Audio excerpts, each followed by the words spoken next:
வணக்கம். இன்னைக்கு நம்ம வீடியோவில் என்ன பார்க்க போகிறோம்னா types of redox reaction. So redox ரியாக்ஷனில் மொத்தம் 5 டைப் இருக்குது. ஸோ 5 டைப் என்ன, அதோடைய டெஃபனிஷன் அண்ட் எக்ஸாம்பிள் இந்த வீடியோவில் பார்க்கலாம். So first combination reaction. So combination அப்படிங்கிறது என்னென்னா, இது எல்லாமே ரிடாக்ஸ் ரியாக்ஷன் கீழே வரும். ரிடாக்ஸ் ரியாக்ஷன்னா என்ன அப்படிங்கிறத நம்ம ஆல்ரெடி ப்ரீவியஸ் வீடியோவில் நான் உங்களுக்கு சொல்லியிருக்கேன். ஸோ அதே மாதிரி இதில் பார்த்தீங்கன்னா ரெடாக்ஸ் ரியாக்ஷனில் ஏதாச்சும் 2 சப்ஸ்டன்ஸ் அது எனக்கு கம்பைன் ஆகி எனக்கு ஒரு காம்பவுண்ட் ஃபார்ம் ஆகுது. அதுதான் என்னென்னா காம்பினேஷன். ஸோ A+B, ஏவும் பியும் கம்பைன் ஆகி எனக்கு ஏபியாக ஃபார்ம் ஆகுது.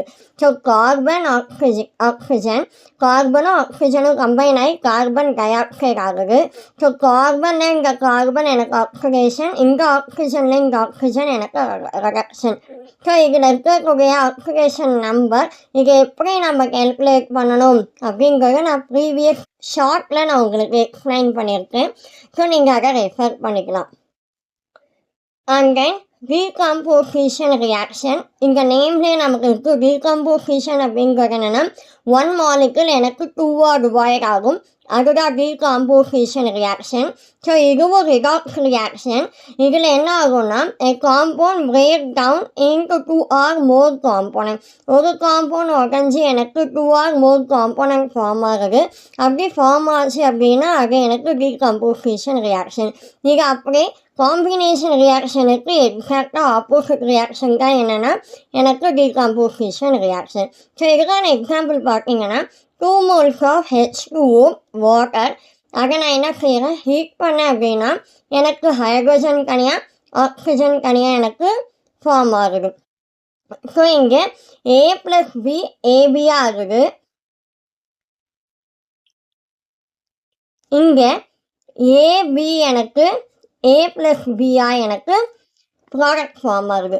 ஸோ இதுக்கான ஆக்சிடேஷன் இந்த ஹைட்ரோஜனில் இந்த ஹைட்ரோஜன் எனக்கு ஆக்சிடேஷன், ஆக்சிஜனில் இந்த ஆக்சிஜன் எனக்கு ரெடக்ஷன் ஆகுது. ஸோ இதுக்கான ஆக்சிடேஷன் நம்பர் இங்கே ஹெச் வந்து +1 இருக்குது, இங்கே 0 ஆகுது. ஆக்சிஜன் -2 இருக்கிறது, இங்கே 0 ஆகுது. And then third one displacement reaction. இந்த டிஸ்பிளேஸ்மெண்ட் அப்படிங்கிறது ஒரு பிளேஸ்லேருந்து இன்னொரு பிளேஸ்க்கு எனக்கு சேஞ்ச் ஆகும். ஸோ இதுவும் எனக்கு ரெடாக்ஸ் ரியாக்ஷன். இதில் ஆட்டம் இல்லைன்னா அயான் அந்த காம்பவுண்டில் எனக்கு என்னாகும் ரீப்ளேஸ் ஆகும் பை இன்னொரு ஆட்டம் அயானால் எனக்கு ரீப்ளேஸ் ஆகும். ஸோ அதுதான் என்னென்னா எனக்கு டிஸ்பிளேஸ்மெண்ட் ரியாக்ஷன். 2 டைப்பாக எனக்கு கிளாஸிஃபை ஆகுது. ஒன்று மெட்டல் எல்லாமே டிஸ்பிளேஸ் ஆகும், இன்னொன்று நான் மெட்டல் டிஸ்பிளேஸ் ஆகும். ஆக மொத்தம் மெட்டலோ நான் மெட்டலோ. ஆனால் டிஸ்பிளேஸ்மெண்ட் ரியாக்ஷன் அது வந்து என்னென்னா நமக்கு காமனாக இருக்கும். இதுக்கு எக்ஸாம்பிள் என்னென்னா AB+CD. இது என்ன ஆகும், எனக்கு ஏவும் பியும் எனக்கு ஃபார்ம் ஆகும், அதே மாதிரி பியும் சியும் ஃபார்ம் ஆகும். ஸோ AB+BC இதுதான் எனக்கு டிஸ்பிளேஸ்மெண்ட். ஸோ இது எனக்கு இங்கே மூவ் ஆகும். ஸோ மூவ் ஆகிற பிளேஸில் இன்னொரு எலமெண்ட், அதாவது எலமெண்ட்டில் இருக்கக்கூடிய அயான் இல்லைன்னா எனக்கு ஆட்டம் என்னாகும், எனக்கு அந்த காம்பவுண்ட்லேருந்து இன்னொரு காம்பவுண்டுக்கு சேஞ்ச் ஆகும். ஓகே. ஸோ இதில் மெட்டல் டிஸ்பிளேஸ்மெண்ட் எக்ஸாம்பிள் பார்க்கலாம். Copper sulphate and then zinc. So இது எனக்கு ரியாக்ட் ஆகும்போது இங்கே இருக்கிற காப்பர் எனக்கு ஐசோலேட் ஆகி காப்பராக போகும். இங்கே காப்பர் சல்ஃபேட், இங்கே இருக்கக்கூடிய சல்ஃபேட்டும் இங்கே இருக்கக்கூடிய சிங்க்கும் கம்பைன் ஆகி எனக்கு சிங்க்கு சல்ஃபேட்டாக ஃபார்ம் ஆகுது. ஸோ இதில் எனக்கு எக்வஸாக இருக்கக்கூடிய காப்பர் சல்ஃபேட் இதில் எனக்கு சாலிட் ஆகும். இதில் எனக்கு சாலிடாக இருக்கிற சிங்க்கு, இதில் எனக்கு சிங்க் சல்ஃபேட்டில் எக்வேஸ் ஆகும். ஸோ இங்கே AB+C என்ன ஆகுது, எனக்கு இங்கே ஏ அப்படியே இருக்குது, இங்கே இருக்கக்கூடிய பியும் இங்கே இருக்கக்கூடிய சியும் எனக்கு ஏசியாக ஃபார்ம் ஆகும். ஸோ எனக்கு சிங்க்லேருந்து சிங்க்குடைய ஆக்சிடேஷன் நம்பர் 0, இங்கே இருக்கக்கூடிய சிங்க்குக்கான ஆக்சிடேஷன் நம்பர் +2. ஸோ 0லேருந்து +2 ஆகும். ஸோ அதனால் ஆக்சிடேஷன். இங்கே இருக்கக்கூடிய காப்பர் +2, இங்கேருந்து எனக்கு காப்பர் 0 ஆகுது. ஸோ அதனால் எனக்கு ரெடக்ஷன். ஸோ இது எனக்கு a part metal displacement. And then next one நான் மெட்டல் டிஸ்பிளேஸ்மெண்ட் எக்ஸாம்பிள். இதில் எனக்கு நான் மெட்டலுக்கு சிங்க்கு யூஸ் பண்ணியிருக்கேன். So zinc +2 moles of HCl ஒரு ஆசிடு. ஸோ சிங்க்கும் HClலும் கம்பைன் ஆகும்போது சிங்க்கும் இங்கே இருக்கக்கூடிய சிஎலும் எனக்கு சிங்க்கு குளோரைட் ஆகும். இங்கே இருக்கக்கூடிய ஹைட்ரஜன் எனக்கு H2O கேஸ் மாலிகுல் வெளியில் போகுது. ஓகே, ஸோ இதில் எனக்கு என்ன ஆகும், சிங்க்கு ஆக்சிடேஷன் நம்பர் 0, இங்கே எனக்கு +2. ஸோ 0ல் இங்கே +2 ஆகுனால ஆக்சிடேஷன், இங்கே ஹைட்ரஜன் எனக்கு +1, இதில் எனக்கு இங்கே 0 ஆகுது அப்படிங்கிறதுனால எனக்கு ரிடக்ஷன் ஆகுது.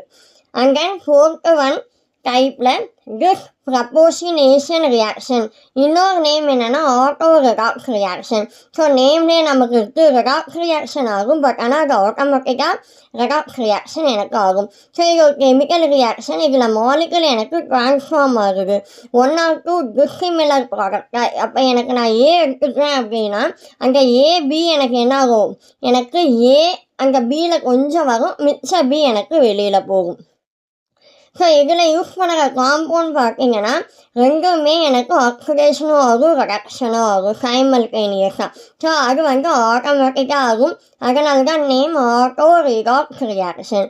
இதுக்கு example 2 molecules of H2O2 hydrogen peroxide. இதில் எனக்கு பார்த்தீங்கன்னா எனக்கு ஆக்சிஜன் -1, இங்கே இருக்கக்கூடிய ஆக்சிஜன் -1, இங்கே எனக்கு என்ன ஆகும், half பிரியுது இல்லைங்களா. ஸோ அதனால் 1 0 ஆகுது. அண்ட் தென் ஹைட்ரஜன் எனக்கு இங்கே எனக்கு -2 ஆகுது. ஸோ இதுதான் என்னென்னா திஸ் ப்ரப்போசினேஷன் ரியாக்ஷனுக்கான எக்ஸாம்பிள். ஸோ இங்கேருந்து எனக்கு ஆக்சிஜன், இங்கே ஆக்சிஜன் போகிறதுனால இது எனக்கு ஆக்சிடேஷன், ஹைட்ரஜன்லேருந்து இங்கே ஹைட்ரஜன் -2 ஆனதுனால இது எனக்கு ரிடக்ஷன் ரியாக்ஷன் ஆகும். And then last one 5th type competitive electron transfer reaction. So இதில் எனக்கு என்ன ஆகுனா காம்படிட்டிவ் ஜஸ்ட் ஒரு வேர்டு, ஆனால் எலக்ட்ரான் ட்ரான்ஸ்ஃபர் பார்த்தீங்கன்னா ஒரு காம்பவுண்டில் இருக்கக்கூடிய எலக்ட்ரான் இன்னொன்றுக்குள்ள எனக்கு ட்ரான்ஸ்ஃபர் ஆகி எனக்கு இன்னொரு ப்ராடக்ட் எனக்கு ஃபார்ம் ஆகும். ஸோ இதுக்கான definition, these are the reaction. இது எல்லாமே ரியாக்ஷன் ரெடாக்ஸ் ரியாக்ஷனில் வரும். அதில் என்னென்னா டிஃப்ரெண்ட் வெஸ்ஸில் எனக்கு டேக் பிளேஸ் ஆகும்.